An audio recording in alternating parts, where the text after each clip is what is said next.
नमस्कार। आप सुन रहे हैं द बॉलीवुड रेडियो और मैं हूं आपके साथ आकाश।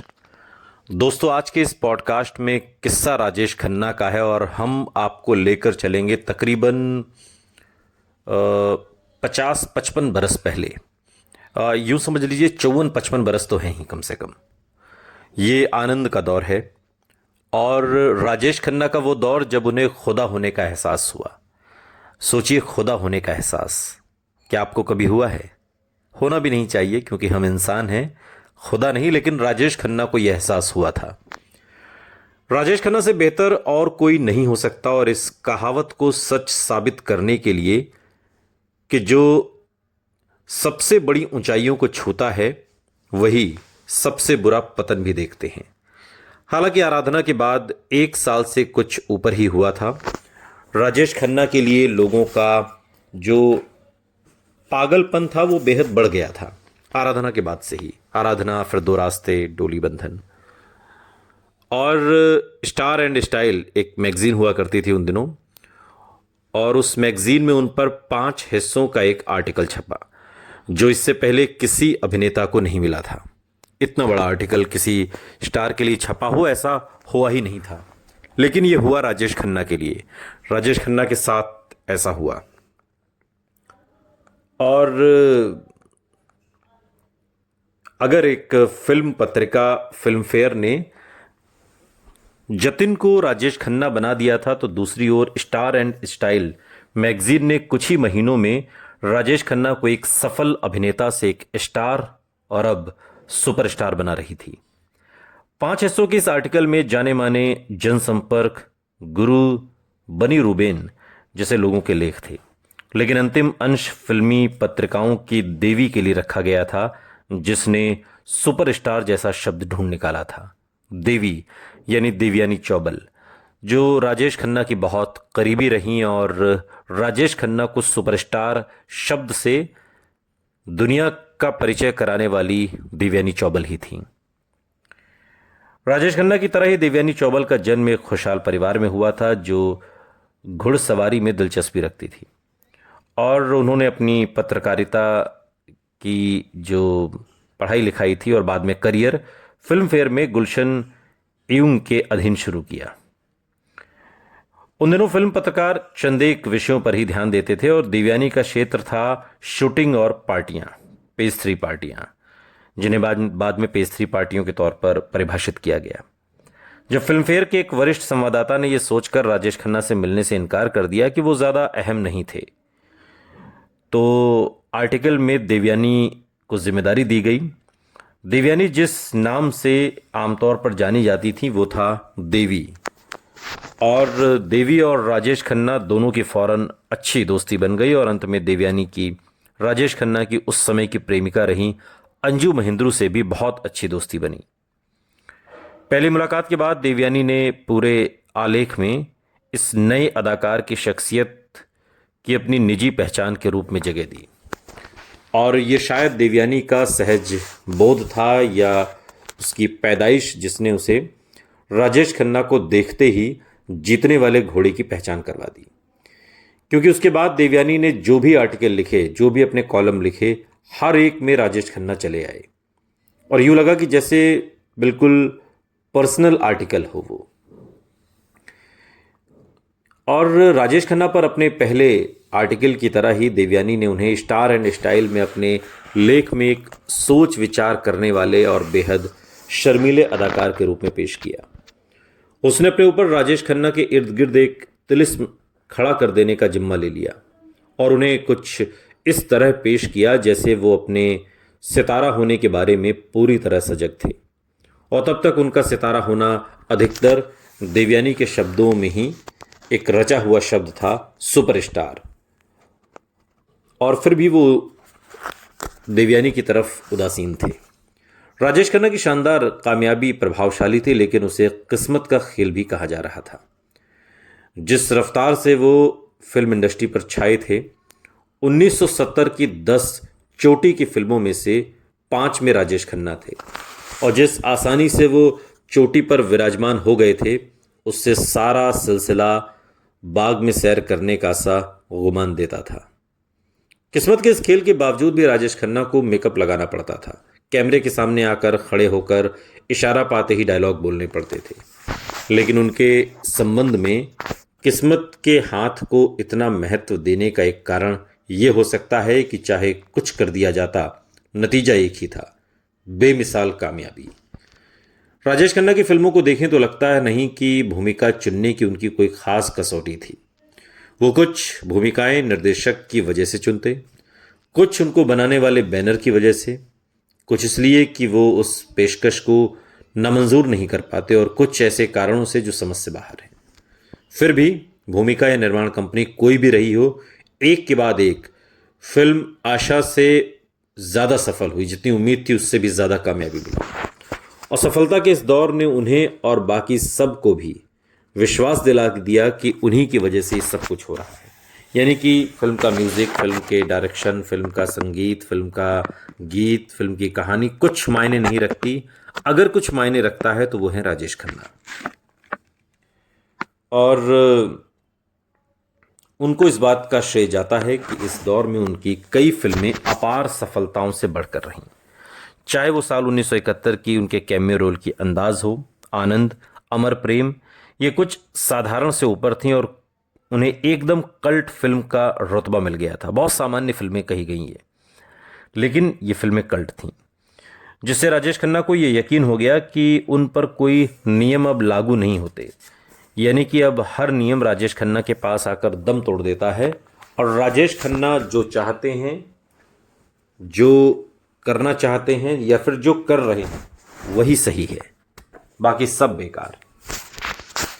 कुछ ही फिल्मों के साथ राजेश खन्ना हजारों प्रशंसकों के लिए एक नई आशा के प्रतीक बन गए, और आनंद में उन्होंने एक ऐसे किरदार को रचा जो हमेशा के लिए हिंदी सिनेमा प्रेमियों के दिलो दिमाग पर नक्श हो गया। बॉम्बे शहर और उसके कभी न मरने वाले जोश को समर्पित इस फिल्म की कहानी ऋषिकेश मुखर्जी ने राज कपूर के लिए एक ओड भावगीत के रूप में रची थी। एक दूसरे के बहुत करीब राज कपूर और ऋषिकेश मुखर्जी एक समय से दोस्त थे, और एक गंभीर रूप से बीमार आदमी जो अपने जीवन के शेष थोड़े से समय में भी जीवन को भरपूर जीता है, इसी के विचार को लेकर ऋषिकेश मुखर्जी के मन में तब उपजा जब शोमैन राज कपूर खुद बीमार हो गए। ऋषिकेश मुखर्जी को लगा कि शायद राज कपूर बच ना पाए, लेकिन राज कपूर ने जिस किरदार की प्रेरणा दी थी उसके विपरीत वो जीवित रहे। एनपी सिप्पी द्वारा निर्मित आनंद में आरंभ में महमूद और किशोर कुमार को लिया जाना था, लेकिन उनकी सनकी गायक के साथ मनमुटाव के कारण कलाकारों के चुनाव में बदलाव करना पड़ा। सनकी गायक मानते थे ऋषिदा किशोर कुमार को, और अफवाह है कि ऋषिकेश मुखर्जी को किशोर कुमार के घर से भी निकाल दिया गया था, क्योंकि वो एक बंगाली के साथ पैसे की अदायगी में देर करने से नाराज थे। कोई बंगाली प्रोड्यूसर था, उससे वो नाराज चल रहे थे, और संयोग से ऋषिदा भी बंगाली। तो किशोर कुमार ने अपने गार्ड को आदेश दिया था कि जो भी बंगाली अंदर आने की जरूरत करे उसे बाहर फेंक दिया जाए। उसके बाद ऋषिकेश मुखर्जी ने शशि कपूर के बारे में सोचा। हालांकि एक सुनी सुनाई बात के अनुसार राजेश खन्ना के फिल्म में शामिल होने का कारण ये था कि गुलजार ने राजेश खन्ना के घर में एक मुलाकात के दौरान उनको कहानी की रूपरेखा सुना दी थी। राजेश खन्ना ने अपने मेहनताने के रूप में बॉम्बे क्षेत्र में डिस्ट्रीब्यूशन के राइट्स ले लिए थे, और फाइनली फिल्म की कामयाबी के कारण अपने आम मेहनताने से ज़्यादा पैसा राजेश खन्ना ने बना लिया फिल्म वितरण से, डिस्ट्रीब्यूशन से। जहां एक और राजेश खन्ना ने राज कपूर द्वारा प्रेरित एक उत्तर भारतीय के किरदार को बहुत बढ़िया से निभाया, वहीं दूसरी ओर दो फिल्म पुराने अमिताभ बच्चन ने ऋषिकेश मुखर्जी पर आधारित बंगाली डॉक्टर को भी उतना ही कद्दावर बना दिया। आनंद की शूटिंग बहुत छोटे बजट में 1 महीने से कम समय में हो गई थी, लेकिन फिल्म अंत में उससे जुड़े हर व्यक्ति के लिए एक मील का पत्थर बन गई, खासकर राजेश खन्ना के लिए, जिन्होंने पहली बार दर्शकों को एक ठोस किरदार दिया जिसने कई तरह से उनके मन में राजेश खन्ना की एक छवि गढ़ दी। फिल्म ने अधिकांश महत्वपूर्ण पुरस्कार जीते। ऋषिकेश मुखर्जी को फिल्म फेयर के सर्वश्रेष्ठ कहानी और संपादन का पुरस्कार मिला, जबकि राजेश खन्ना और अमिताभ बच्चन ने आसानी से सर्वश्रेष्ठ अभिनेता और सर्वश्रेष्ठ सह अभिनेता के पुरस्कारों का गौरव पाया। सलिल चौधरी ने योगेश और गुलजार, जिन्होंने फिल्म के डायलॉग भी लिखे थे, द्वारा लिखे गए गीतों पर संगीत तैयार किया। स्पष्ट कारणों से किशोर कुमार ने राजेश खन्ना के गीतों को आवाज़ नहीं दी, लेकिन मुकेश और मन्ना डे ने सराहने लायक ढंग से उस जगह को भरा, जबकि उस दौर में राजेश खन्ना की आवाज़ किशोर कुमार हुआ करते थे और गीतों ने आनंद के विभिन्न भावों को पकड़ा। मुकेश का गायक गाना है मैंने तेरे लिए ही 7 रंग के सपने चुने, गुलजार ने लिखा था, उसकी असीम आशा को दर्शाते हुए। और फिर एक गाना है कि कहीं दूर जब दिन ढल जाए, योगेश का लिखा, उसे एक मार्मिक मनोदशा में पकड़ते हुए। लेकिन एल्बम का जो मुख्य धारा था वो गाना था जिंदगी कैसी ये पहेली हाय, कभी तो रुलाए कभी ये हंसाए। और